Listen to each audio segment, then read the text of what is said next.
Geger beredar soal pernyataan seorang wanita yang diduga mantan asisten rumah tangga Ferdy Sambo dan Putri Candrawati. Wanita yang diduga bernama Susi itu ramai berkuar-kuar di media sosial dan membongkar seluruh rahasia Ferdy Sambo. Dianggap licik dan jahat, Susi mengaku jika banyak rahasia yang Sambo dan Putri sembunyikan. Publik kembali dibuat gempar setelah muncul beberapa video pernyataan dari wanita yang tak lain diduga sebagai mantan ART dari Ferdy Sambo. Foto mantan ART ini juga ada dalam kebersamaan Ferdy Sambo dan Putri, bahkan seluruh ajudan Sambo yang lain termasuk almarhum Brigadir J. Namun wanita ini justru dengan sengaja dan belak-belakan membongkar seluruh kejahatan Sambo dan keluarganya yang selama ini dianggap licik. Tak hanya itu, wanita ini juga membongkar beberapa rahasia Sambo yang keluarganya yang disinyalir semua terlibat dalam pembunuhan Brigadir J. Potongan video singkat itu beredar luas di akun TikTok Berita Terhangat 26 dan berhasil ditonton 5,4 juta penonton. Waktu Yosua mau ditembak, Yosua diikat badannya sama Sambo.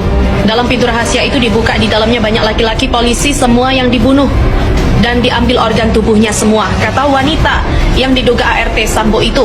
Dilansir pada Senin 5 September 2022, tolong dibuka pintu rahasia di belakang rumah untuk penyiksaan Yosua. Kuncinya ada di lemari sebelah tempat Yosua disiksa. Tak hanya itu, wanita ini juga mengaku jika anak-anak Ferdy Sambo ikut terlibat dalam pembunuhan berencana Brigadir J. Anaknya Sambo yang jadi polisi itu anak kandungnya itu yang menyobek perutnya. Anak perempuan yang jadi dokter yang mengkampak otaknya, kepalanya pakai kampak atau parang. Tak tanggung-tanggung, wanita yang diduga mantan ART Sambo dan Putri Candrawati itu membongkar seluruh rahasia dan hal yang selama ini belum diketahui oleh publik. Menurutnya, jika Ferdy Sambo sempat menyiksa Brigadir J, sebelumnya akhirnya ditembak mati.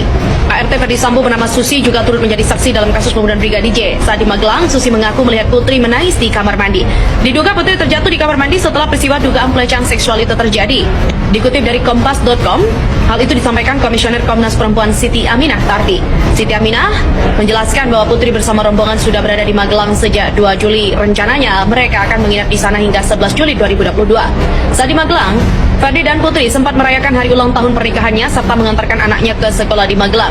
Setelah acara tersebut selesai, Ferdy Sambo kembali ke Jakarta lebih awal, yakni pada 7 Juli pagi hari.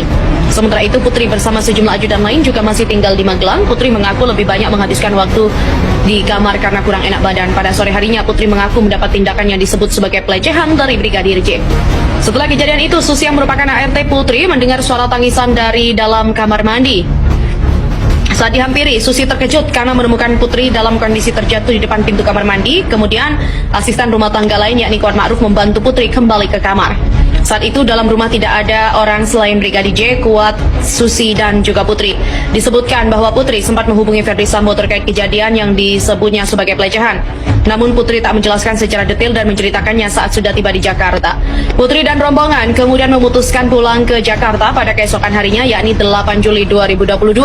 Selama perjalanan, Putri dan Brigadir J disebut tak berkomunikasi sama sekali. Hingga akhirnya, dugaan pelecehan yang diklaim oleh Putri diceritakan kepada sang suami setibanya di Jakarta.